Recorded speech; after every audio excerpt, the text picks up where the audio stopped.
Hello दोस्तों, welcome back to LR chemistry YouTube channel. Chemistry की रंगीन दुनिया में आपका स्वागत है। केमिस्ट्री के चैनल में केमिस्ट्री के अमेजिंग से क्वेश्चन उनको सॉल्व करने के लिए धमाकेदार ट्रिक्स और साथ साथ कुछ विजुअलाइजेशन के साथ अमेजिंग से फैक्ट। तो दोस्तों, जैसे कि आप जानते हैं कि मैंने चैप्टर नंबर 6 थर्मोडायनामिक्स स्टार्ट किया हुआ है, जिसके मैंने 10 वीडियोस अपलोड कर दिया है और ये 11वां वीडियो है जो कि रहेगा आपके। मैंने जो कि पिछले वीडियो में गिब्स फ्री एनर्जी जो कि होती है डेल्टा जी बराबर delta H minus T delta S होती है, और जिसमें भी मैंने बता दिया था कि जो गिब्स फ्री एनर्जी है उसको जी से डिनोट करते हैं, और ये जो है एनर्जी एक प्रकार की एनर्जी, और एनर्जी को हम परिवर्तन के रूप में दर्शाते हैं। परिवर्तन डिफरेंस इनके रूप में, तो डिफरेंस को अपन परिवर्तन को डेल्टा से दर्शाते हैं। ये जो है एंथैल्पी है, आपको पहले से पता है एंथैल्पी। ये हो गई एंट्रोपी। मतलब यहाँ पर एक चीज आप देख रहे हैं कि मैंने आपको बता दूं कि जो है यहाँ पर आप एंथैल्पी एंट्रोपी के मध्य संबंध देख रहे हैं। एंथैल्पी और एंट्रोपी के मध्य संबंध भी एक प्रकार का ये डायरेक्ट संबंध बताने की कोशिश की जाती है, और साथ ही साथ ये बता दिया था मैंने कि ये आपकी स्वतः और अस्वतः रिएक्शन के भी स्वतः रिएक्शन को बताता है। जहां पर भी डेल्टा जी का उच्च ऋणात्मक मान, डेल्टा जी का कि जितनी अधिक जो है नेगेटिव वैल्यू होगी, नेगेटिव वैल्यू जितनी ज्यादा होगी स्वतः रिएक्शन उतनी ही ज्यादा, यानी उतनी ज्यादा वो रिएक्शन स्वतः कहलाएगी। स्वतः का मतलब खुद ब खुद होने वाली रिएक्शन। तो ये बात रही। तो आइए अब हम जानते हैं कि कौन सी रिएक्शन स्वतः होगी और कौन सी रिएक्शन अस्वतः होगी। तो इसके लिए मैं आपको एक चार्ट बना कर दे रहा हूँ और वहीं पर बता दूंगा कि कैसे क्या है, और उसके बाद हम आगे चल करके बात करेंगे इस डेल्टा जी बराबर delta H minus T delta S इस फार्मूले पर आधारित 3 न्यूमेरिकल रहेंगे, और उसके बाद चलेंगे हम थर्ड लॉ ऑफ थर्मोडायनामिक्स और चैप्टर खत्म। Then tata bye bye goodbye. हम जो आकर के चलते हैं अब इसमें। तो ये जैसे कि आपने देख लिया संबंध है, तो संबंध में कि ये देखिए डेल्टा एच का वैल्यू अगर से पॉजिटिव है, डेल्टा एच की वैल्यू पॉजिटिव है, तो ऐसी स्थिति में आपका जो है अगर से मान लीजिए आपकी डेल्टा एच की वैल्यू भी पॉजिटिव है। देखिए डेल्टा एच पॉजिटिव है, ये पॉजिटिव हो जाएगा, ये भी पॉजिटिव हो गया। लेकिन यदि से मान लीजिए टेम्परेचर हाई होगा तो इसकी पॉजिटिव वैल्यू, लेकिन ये नेगेटिव का चिन्ह है, ये ऋण का चिन्ह है, नेगेटिव चिन्ह। अगर से टेम्परेचर हाई होगा, टेम्परेचर हाई होगा तो ऑटोमेटिकली ये जो है डेल्टा जी का मान ऑटोमेटिकली नेगेटिव हो जाएगा, और नेगेटिव होते से ही ये रिएक्शंस आपकी मैंने बता दिया है कि स्वतः हो जाएगी। नेगेटिव वैल्यू स्वतः को बताती है। अब मान लिया पॉजिटिव में, पॉजिटिव है और इतना आगे से मान लीजिए टेम्परेचर लो, इतना लो है टेम्परेचर कि ये इसकी वैल्यू डेल्टा जी की वैल्यू सॉरी डेल्टा एच की वैल्यू पॉजिटिव होने के बावजूद भी जो है डेल्टा एच की वैल्यू को पार नहीं कर पा रही है। उस स्थिति में जो है आपका डेल्टा जी का मान पॉजिटिव हो जाएगा और ये रिएक्शन आपकी अस्वतः हो जाएगी। अस्वतः जबकि डेल्टा एच की वैल्यू पॉजिटिव है, लेकिन फिर भी टेम्परेचर इतना लो है कि वो डेल्टा एच की वैल्यू को पार नहीं कर पा रहा है, तब जाकर के अस्वतः रिएक्शन। अब आइए अगर से मान लीजिए आपका अभी भी डेल्टा एच जो है पॉजिटिव है, लेकिन डेल्टा एस जो है नेगेटिव है, डेल्टा एस नेगेटिव है, तो जो है डेल्टा एस की नेगेटिव, ये नेगेटिव होते से इसे पॉजिटिव कर देगा। तो दोनों ही स्थितियों में ये जो है चाहे टेम्परेचर हाई हो चाहे लो हो, दोनों ही स्थिति में ये अपने आप को पॉजिटिव में ही दर्शाएगा। ये पॉजिटिव मतलब पूरे तरीके से temperature high and temperature low, temperature का इस पर कोई इफेक्ट नहीं पड़ेगा, और ये दोनों ही स्थिति में अस्वतः हो जाएगी। ये दोनों ही स्थिति में अस्वतः, बस कुछ नहीं, जो है आपकी डेल्टा जी की वैल्यू पॉजिटिव है या नेगेटिव है, इस पर बस बात आकर के रुकेगी। अगर मान ली डेल्टा एच की वैल्यू क्या है, नेगेटिव है, डेल्टा एच की वैल्यू नेगेटिव की बात आ रही है, तब क्या होगा, डेल्टा एच की वैल्यू नेगेटिव है और इसकी वैल्यू डेल्टा एच की वैल्यू पॉजिटिव है, तब अब टेम्परेचर की बात आ जाएगी। अगर से मान लीजिए सॉरी डेल्टा एच की वैल्यू इसमें, तो इसमें दोनों ही स्थिति में टेम्परेचर हाई हो चाहे लो हो, अगर मान लीजिए आपके डेल्टा एच की वैल्यू पॉजिटिव है और इसकी भी वैल्यू पॉजिटिव है, दोनों ही स्थिति में high and this is low, also this is low, निम्न ताप पर दोनों ही स्थिति में नेगेटिव वैल्यू ग्रहण करेगा। Take this negative value and दोनों ही स्थिति में ये स्वतः हो जाएगा, स्वतः। और आइए अब जब अगर से दोनों की वैल्यू नेगेटिव है, इसकी वैल्यू नेगेटिव है, तो फिर से अपन को टेम्परेचर पर आना पड़ेगा। टेम्परेचर पर आएंगे तो मान लीजिए अगर टेम्परेचर हाई है, दोनों की वैल्यू नेगेटिव है और इसकी वैल्यू टेम्परेचर की वैल्यू हाई है, तो जो है ये पॉजिटिव वैल्यू ग्रहण कर लेगा और पॉजिटिव वैल्यू ग्रहण करते से ही ये रिएक्शन आपकी क्या हो जाएगी, अस्वतः। और जैसे ही लो टेम्परेचर पर लो टेम्परेचर पर क्या हो जाएगा, इसकी वैल्यू नेगेटिव हो जाएगी और नेगेटिव होते से स्वतः। यहां से अब आपने एक चीज सीखी होगी क्या कि डेल्टा जी की वैल्यू अगर धनात्मक है, डेल्टा जी की वैल्यू अगर धनात्मक आती है तो वो अस्वतः रिएक्शन, डेल्टा जी की वैल्यू ऋणात्मक तो स्वतः, डेल्टा जी की वैल्यू धनात्मक तो अस्वतः, ऋणात्मक तो स्वतः। ये बात आपने पकड़ ली। तो ये जो है यदि से डेल्टा एच की वैल्यू, यदि दोनों की एकदम विपरीत वैल्यू वो है, क्या कहना चाहिए, चिन्ह delta G sorry delta H और डेल्टा एस के विपरीत चिन्ह है, तो वो रिएक्शन हमेशा अस्वतः होगी। दोनों के चिन्ह जो है असमान हुए, सॉरी माफ करना, दोनों के चिन्ह असमान हुए तो अस्वतः नहीं होगी। दोनों के चिन्ह कैसे मान लिया असमान है, उस स्थिति में एक तो स्वतः स्वतः एच होगी या फिर अस्वतः स्वतः होगी।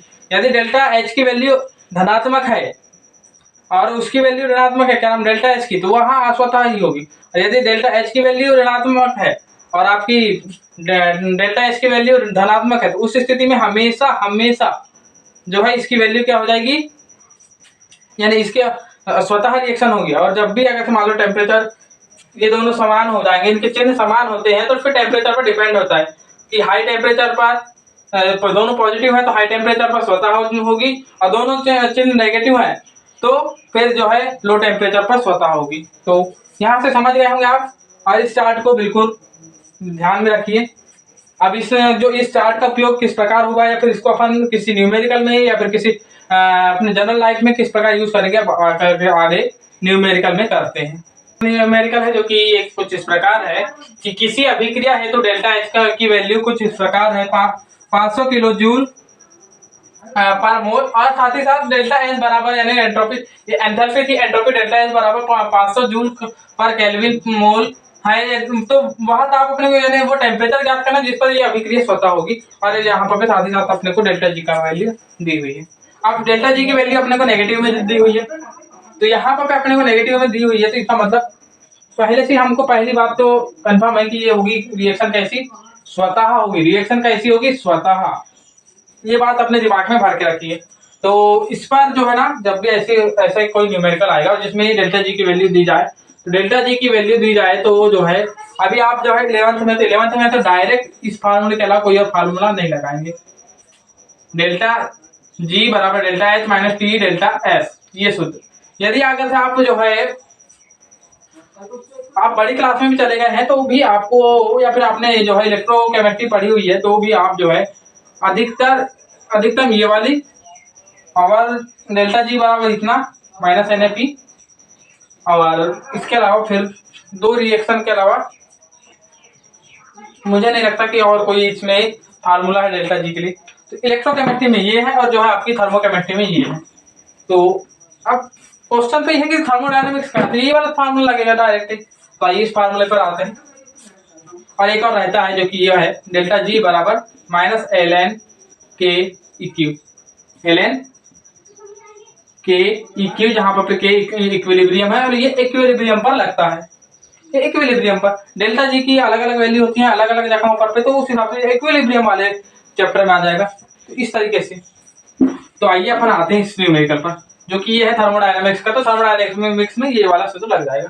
तो ये सूत्र लगाया अपन ने जैसे ही, तो यहाँ पर अपने को सबसे पहली चीज तो अपने को क्या ज्ञात करना है, टी ज्ञात करना। टी ज्ञात करना तो डेल्टा यहाँ पे आप इस तरीके से इसको लिख सकते हैं, टी डेल्टा एस बराबर delta G sorry delta H minus delta G. ये लिखेंगे आप, लिखेंगे बिल्कुल हाँ। फिर टी बराबर डायरेक्ट लिख सकते हैं delta H minus delta G के बटे में डेल्टा एस, मतलब पूरी परिवर्तनीय राशियां एक तरफ आ गई आपकी। अब यहाँ पे आप वैल्यू रखते जाइए। तो वैल्यू रखने के लिए सबसे पहले डेल्टा एच की वैल्यू क्या दी हुई है, डायरेक्ट ही वहां से देखिए और बताइए। तो दी हुई है 500 किलो। और यहाँ पर भी बाकी जगहों पर जूल का एक प्रकार से उपयोग किया गया है।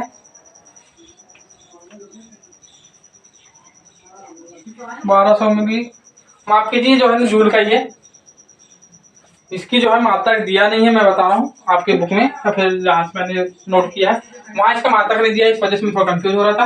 लेकिन इसे जूल में ही उपयोग किया गया, हर जगह पर पे जूल में ही यूज है, तो इसको भी हम जूल में बना लेंगे। माइनस में आएगा, यहाँ प्लस आ जाएगा, और गुण फिर माइनस में आ जाएगा -1200,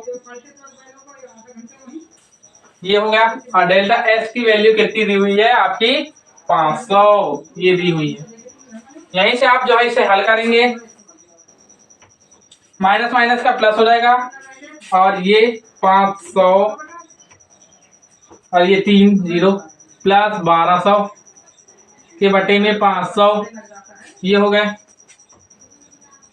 1 2 3 4, 1 2 3 4, मतलब 50, 1200 के बटे में 500, इसे कैंसिल करेंगे, आप हल करेंगे तो आपको मिल जाएगा टी इक्वल मिल जाएगा आपको 1 0 2 दशमलव 2 शून्य दशमलव, माफ कीजिए 2 शून्य नहीं, 102.4 केल्विन इस टेम्परेचर। या फिर जो है आपको इससे ये या इस कुल मिलाकर के इसे इस प्रकार लिखेगी, T इज ग्रेटर देन और इक्वल टू 102.4 केल्विन। 102 नहीं, 102 नहीं, कहीं ना कहीं गड़बड़ हो रही है मुझसे। 512, 5012, 1002, देख लीजिए यहाँ पर भी मैंने जीरो वाली गलती कर दिया, जो कि बच्चों वाली गलतियां होती हैं। 1002.4 केल्विन, तो बच्चों वाली गलतियां जो है ना, मैं अब मैथ्स का पढ़ाते रहता हूँ बच्चों को, तो ये गलतियां तो होती नहीं है मुझसे, लेकिन क्या है जल्दबाजी में गलती करवा देती है। जल्दबाजी आप नहीं ना करें, क्या कहते हैं, ओके, इंसान है, गड़बड़ी तो होती रहती है। तो ये टेम्परेचर या इससे ज्यादा टेम्परेचर होगा तो जो है ये रिएक्शन स्वतः हो जाएगी। यदि इससे कम टेम्परेचर है तो ये रिएक्शन अस्वतः हो जाएगी, ये ध्यान रखिए। 1002 केल्विन, या फिर इसे आप डिग्री सेल्सियस में निकालना चाहें तो आराम से निकाल सकते हैं डिग्री सेल्सियस में भी। तो 1002.4 माइनस 273, तो यहाँ से आप हल करेंगे तो 0.49 बच गया, यहाँ पर भी कितना 9, तो 2 फिर से बच गया यहाँ पर 9, तो 9 में से तो 729.4 डिग्री सेल्सियस टेम्परेचर या उससे ज्यादा टेम्परेचर होगा तो आपकी रिएक्शन स्वतः हो जाएगी। तो देखिए बिल्कुल, अब यहाँ से आप रिलेट कर पा रहे हैं। मैंने बोला था कि ये किस टेम्परेचर पे होती हैं अभिक्रियाएं, इसके बारे में बताती थर्मोकेमिस्ट्री। तो ये देखिए निकल रहा है। तो जितने ज्यादा थर्मोकेमिस्ट्री में आप अंदर घुसेंगे उतना ज्यादा आपको मजा आएगा। और क्या आपको अभिक्रिया जो केमिस्ट्री में किस प्रकार से रिएक्शन होंगी, कितने टेम्परेचर होंगी, कैसी क्या होंगी, पूरे मैकेनिज्म आप जो है बिना लेबोरेटरी के तो बिल्कुल मुश्किल है, ये बात तो है। फिर भी आप कुछ हद तक जो है ना बिना लैब के भी कर पाएंगे। तो आइए अब आगे चल करके बात करते हैं हम अगले न्यूमेरिकल की। अगला न्यूमेरिकल है कि एक खिलाड़ी को 100 ग्राम ग्लूकोज, यहाँ पर लिखा नहीं मैंने तो, लेकिन यहाँ है एक खिलाड़ी को 100 ग्राम ग्लूकोज दिया जाए जो 560 किलो जूल ऊर्जा के तुल्य, मतलब इसकी ऊर्जा जो है ग्लूकोज की है ऊर्जा 1560 किलो जूल के समतुल्य है। यदि वह खिलाड़ी 50% ऊर्जा का व्यय, यदि से उसकी ऊर्जा का व्यय जो है ना ईजी अपन ई गेम जो निकाल रहे हैं, ये जो है 50% है, तो बची हुई ऊर्जा को संचय से रोकने के लिए उसको कितना पसीना वो करना पड़ेगा, निकालना पड़ेगा। यदि से डेल्टा एच का मान 44 किलो जूल पर मोल है तो ये देखिए। तो यहाँ पर क्या है कि एक खिलाड़ी है, वो उसने जो है एक ग्लूकोज का एक गिलास उसने पिया होगा पानी, और उससे उसको मिली है 1560 किलो जूल ऊर्जा। तो उस खिलाड़ी ने अपने जो खेल खेला उसमें 50% उसकी ऊर्जा व्यय हो गई। तो अपने को पता करना है कि वो कितना पसीना बहा है, जिससे कि जो उसके अंदर जो ऊर्जा संचित है वो भी जो है व्यय हो जाए। तो इस स्थिति में अपने को सबसे पहली बात तो जो बची हुई ऊर्जा है वो सबसे पहले ज्ञात करनी पड़ेगी। तो बची हुई ऊर्जा कितनी हो जाएगी, ई रिमेन बराबर अपने को ऑटोमेटिक पता है कि 50% हो जाएगी। और 50% का मतलब यहाँ पर 1560 का 50%, 50%। यहाँ से दोनों शून्य को आप इस तरीके से कैंसिल आउट करेंगे तो 780 निकल के आ जाएगा। 780 किलो जूल इतनी जो है एनर्जी रिमेनिंग रहेगी। अब यहाँ पर आपको बता दिया जाए कि यहाँ पर ऑटोमेटिकली पहले ही दे दिया गया है कि जो ये रिएक्शन किस प्रकार होगी आप यहाँ पर पहले ही देख लीजिए, क्योंकि जगह कम होगी तो इसी मैं मिटा दूंगा। तो H2O liquid to H2O gas, delta H कहाँ लिख दिया मैंने भाई, डेल्टा H जो है ना किसी भी मॉलिक्यूल के साथ नहीं होगा। और इस स्थिति में जो है डेल्टा H की वैल्यू जो है क्या दी हुई है आपको, 44 किलो जूल, 44 किलो जूल पर मोल ये दी हुई है। तब इस स्थिति में जो है आपकी यहाँ पर अगली बात आ जाएगी क्या, मैं यहाँ पे न्यूमेरिकल वाली जगह को खाली कर देता हूँ। आपने न्यूमेरिकल लिख लिया होगा बिल्कुल। और आपको मैं बता दूं कि आप न्यूमेरिकल लिखते हुए चलते हैं क्या नहीं, न्यूमेरिकल आपके बहुत ज्यादा जरूरी है। ये जो है नेट नीट और जेडबल में इस प्रकार के न्यूमेरिकल पूछ सकता है, बिल्कुल पूछ सकता है। तो आइए करते हैं। हाँ तो आइए, तो यहीं पर बात कर रहे हैं अपन काय की 50% ऊर्जा है और इसकी तो 18 ग्राम। एक मोल में कितने ग्राम होते हैं, एक मोल में 18 ग्राम। तो 18 ग्राम वाटर मॉलिक्यूल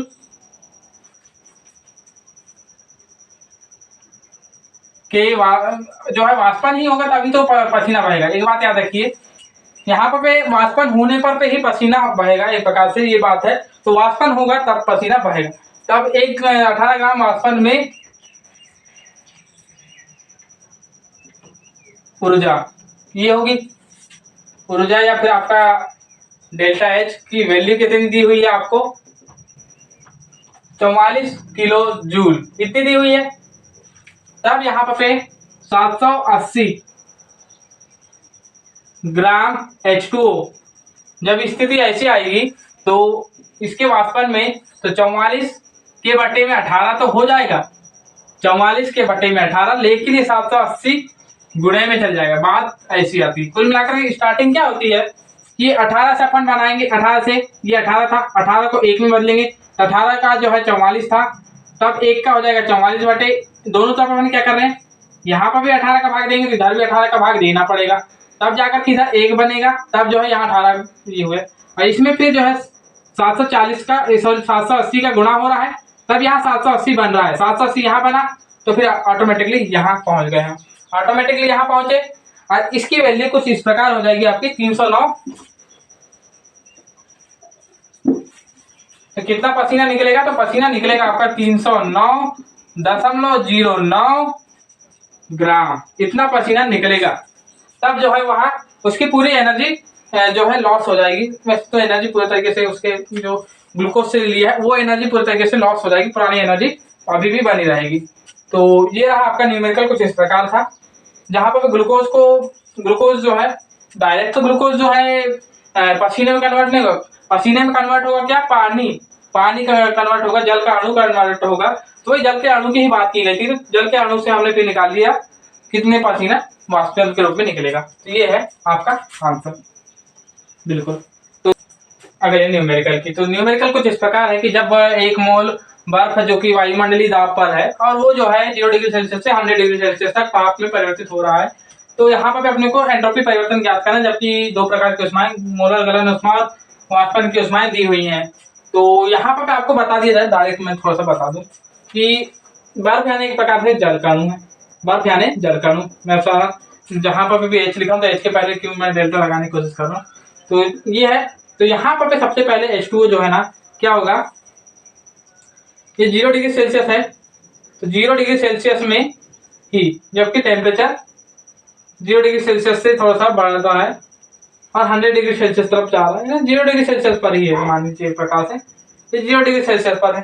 तो यहाँ 0 डिग्री सेल्सियस पर है, तो यहाँ पे कन्वर्सेशन हो रहा है काय का, H2O लिक्विड में, H2O लिक्विड में। लेकिन जैसे 0 टू 100 में जाएगा, 0 टू 100 यहाँ डिग्री सेल्सियस लिख देते हैं, तो यहाँ पे क्या होगा, ये H2O लिक्विड में ही पूरी प्रोसेस में H2O लिक्विड में रहेगा।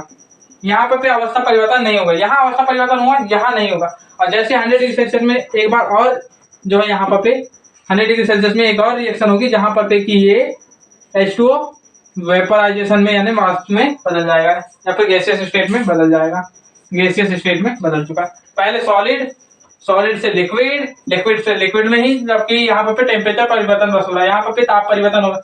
पहली स्थिति में अवस्था परिवर्तन हो रहा है, जबकि टेम्परेचर स्थिर है। यहाँ टेम्परेचर बदल रहा है, तो यहाँ पे अवस्था सेम रह रही है, और यहाँ पे अवस्था फिर बदल रही है, टेम्परेचर सेम रह रहा है।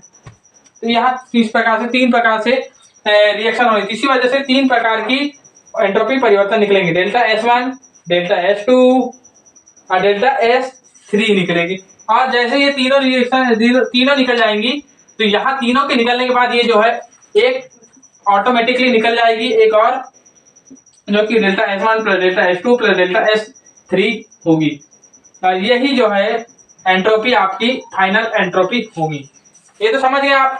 तो आइए लेकर मैं चलता हूँ नेक्स्ट स्लाइड में। यहाँ पर जो है थोड़ी जगह कम है, इस वजह से नेक्स्ट स्लाइड में आपको ये तीनों एंथैल्पी निकाल करके बता करके, और फिर उसके बाद मेन एंथैल्पी नहीं एंट्रोपी, तो तीनों एंट्रोपी निकालने के बाद हम जो है मेन उस पर पहुंच जाएंगे, मेन एंट्रोपी पर। अब हम बात करेंगे, सबसे पहले कभी भी आपने जो डेल्टा एच का पहला फार्मूला पढ़ा आपने, डेल्टा H/T, यही फार्मूला सबसे पहले पढ़ा था आपने। और यहाँ पर आपको बता दिया जाए कि ये है सॉलिड टू लिक्विड्स, मतलब कि यहाँ पर हम बात करेंगे गलन की, और गलन की बात करेंगे वो गलन को अपन कहते हैं, अपन दिमाग में नहीं आता, सब्लिमेशन, अब जो भी कहते हैं इंग्लिश में कभी कभी दिमाग में नहीं आता, तो यहाँ पर बात करते हैं। तो डेल्टा एच के, तो यहाँ पर डेल्टा एच की वैल्यू गलन की एंथैल्पी के लिए जो दी हुई थी वो थी 1440, और कैलोरी पर मोल अपन व्यवहारिक मात्रा की बात करेंगे। और यहाँ पे जो टेम्परेचर था वो कितना था, 273, या फिर 0 डिग्री सेल्सियस, 0 डिग्री सेल्सियस को हम 273 केल्विन में माप लेते हैं। और इसको जब हम हल करेंगे, तो हल करने के बाद हमें आंसर मिलेगा 5.234 सॉरी 5.274 कैलोरी पर केल्विन मोल। ये तो ऑटोमेटिकली आपको जो है इसका मात्रक याद होना चाहिए। तो आइए अब बात हो गई यहाँ पे, ये थी किसकी बात, 0 डिग्री सेल्सियस पर, ये थी 0 डिग्री सेल्सियस पर। अब बात होगी आपकी क्या, 0 टू 100 डिग्री सेल्सियस पर। इस स्थिति में क्या होगा, इस स्थिति में आपको अभी मैंने बताया कि अवस्था तो सेम रहेगी, सॉरी हाँ अवस्था सेम रहेगी, और वो अवस्था रहेगी आपकी जो लिक्विड स्टेट होगी, लिक्विड स्टेट होगी। लेकिन यहाँ पर पे क्या हो जाएगी दिक्कत कि आपको यहाँ पर पे जो आपका ताप परिवर्तन देखने को मिलेगा। ताप परिवर्तन के लिए आप जो है डायरेक्ट एक फार्मूला याद रखिए, जो कि होता है DS बराबर CP/dt/T। अब आप बोलेंगे कि ये फार्मूला कहाँ से है, तो सबसे पहले तो आपको ये फार्मूला पता होगा, dQ बराबर CP/dt, ये फार्मूला सबसे पहले पता होगा। अब दूसरा फार्मूला आपको पता होगा DS, यहाँ S जो है कैपिटल होगा, तो DS बराबर dQ/T। तो इन दो फार्मूलों से मिलकर के यहाँ पे ये फार्मूला बन जाता है। तो ये फार्मूला बन गया है आपका। तो अब यहाँ पे जो है ये तो बहुत ही छोटे इसके लिए बात होती थी, यहाँ पे हम दोनों तरफ इंटीग्रेशन कर लेंगे, और दोनों तरफ इंटीग्रेशन से क्या होगा, और इंटीग्रेशन है तो यहाँ पे एक तो 0 डिग्री सेल्सियस से उसमें यहाँ पे 273 केल्विन, अपन केल्विन में ही बातें करते हैं ताप की, तो इस वजह से ये दो ताप आ जाएंगे। तो ये दो तापों में, तो जैसे ही अपन ने इसका इंटीग्रेशन किया, तो ये जो है बड़ा होकर के छोटा सा नन्हा सा बच्चा था, तो नन्हा सा बच्चा बड़ा हो गया, जवान हो गया, तो बन गया क्या, डेल्टा एस। और यहाँ पर एक किस पर बात थी, 273 से लेकर के 373 केल्विन की बात थी। अब इंटीग्रेशन का एक फार्मूला आपने पढ़ा होगा कि यहीं से आप जो है थोड़ा सा आगे बढ़ेंगे। मेरे पास जो है जगह की कमी है, इसी वजह से मैं एक ही स्टेप में, आप लिखते भी चलेंगे, आप बिल्कुल लिखते भी चलेंगे। तो जैसे ही आप जो है, तो ये जो है आपका कांस्टेंट था, तो सीपी बाहर निकल गया, कांस्टेंट था सीपी बाहर निकला। लेकिन अब आप जो है एक फार्मूला पढ़े होंगे इंटीग्रेशन में, आप फार्मूला पढ़े नहीं है लेकिन पढ़ेंगे। तो वो फार्मूला कुछ इस प्रकार है कि इंटीग्रेशन dx बाई एक्स, तो ये हो जाता है आपका log x। इंटीग्रेशन का ये फार्मूला है। तो इस फार्मूला के जरिए आपको फिजिक्स में बिल्कुल बताए गए होंगे पूरे फार्मूले। तो वहां पर इस फार्मूले के जरिए आप जो है क्या करेंगे, या फिर किसी दिन आप जो है कमेंट करिए, मैं आपको पूरे फार्मूले A to Z जो है समझा करके बताऊंगा। और जैसे कि मेरे को एक कमेंट आया, उसको भी बिल्कुल ध्यान में रखा करके चल रहा हूं। तो यहाँ पर CP और यहाँ पर हो जाएगा log t, और ये 273 से 373 केल्विन, ये हो जाएगा।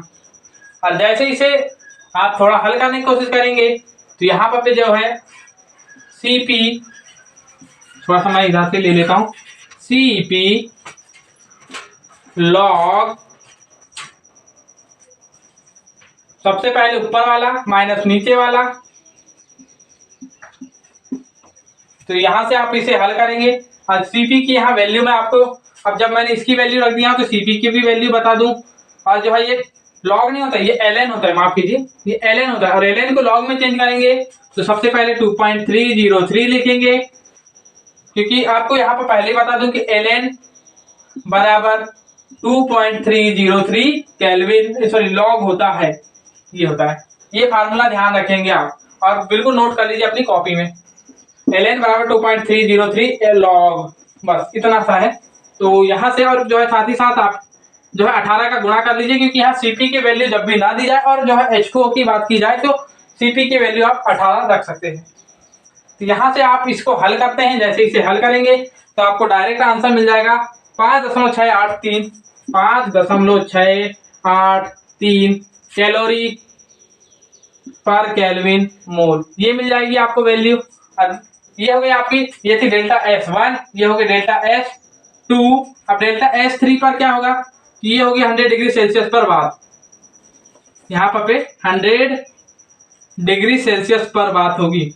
और यहाँ पर 0 डिग्री सेल्सियस का मतलब था 273 केल्विन, यहाँ पर इसका मतलब हो जाएगा 373 केल्विन, इस पर बात होगी। तो यहाँ पर फिर आ जाइए इसी फार्मूले पर दोबारा से। अब यहाँ पर आप बोलेंगे सर आप अलग अलग समय पर अलग अलग फार्मूले क्यों लगा रहे हैं, तो ये जो है टेम्परेचर जब भी चेंज होगा तब ये वाला फार्मूला लगेगा, जहां पर टेम्परेचर स्थिर है, और जब भी जो है अवस्था परिवर्तन की बात आएगी तो ये वाला फार्मूला लग जाएगा। तो अवस्था परिवर्तन हो रहा है तो यहाँ पर फिर से ये वाला फार्मूला बटे में T। तो यहाँ पर जो है आपकी वाष्पीकरण की जो बात हो रही, तो यहाँ पर वाष्पीकरण के लिए 9770 यही दिया हुआ है, नहीं 9720, सॉरी 9720, और बटे में हमें 373 लिखना पड़ेगा, और 373 लिखते से ही यहाँ पर आंसर आ जाएगा।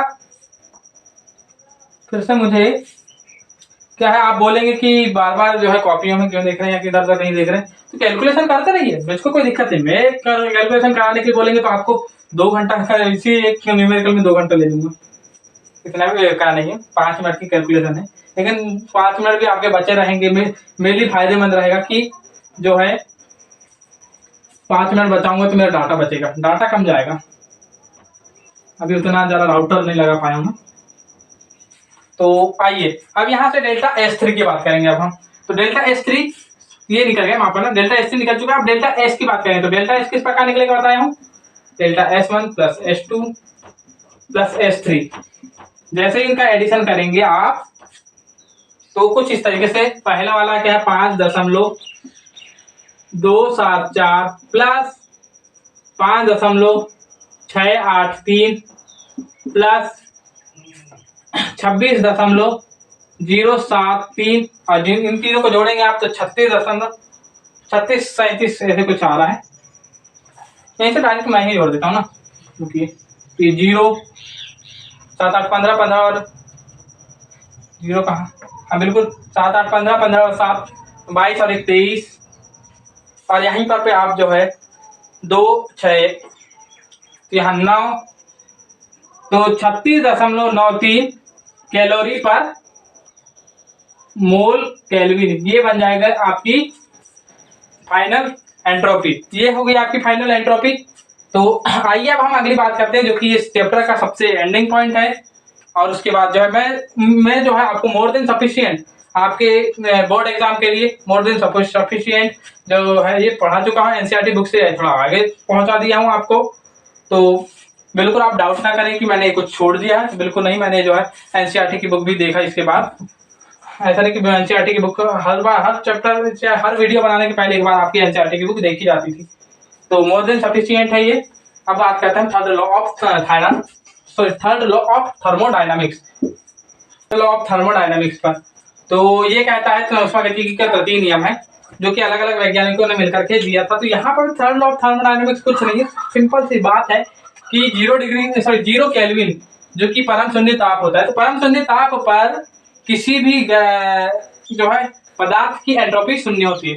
परम शून्य ताप पर किसी भी पदार्थ की एंट्रोपी शून्य होती है। बस इतनी सी बात है, बाकी कुछ नहीं है। तो दोस्तों इसके अलावा इस थर्ड लॉ ऑफ थर्मोडायनामिक्स में कुछ नहीं है, तो इसे भी नोट कर लीजिए। और इसी के साथ आपका यह वीडियो और यह चैप्टर समाप्त होता है। तो दोस्तों इसी के साथ आपका इस चैप्टर में साथ देने के लिए धन्यवाद और जय हिंद, जय श्री राम।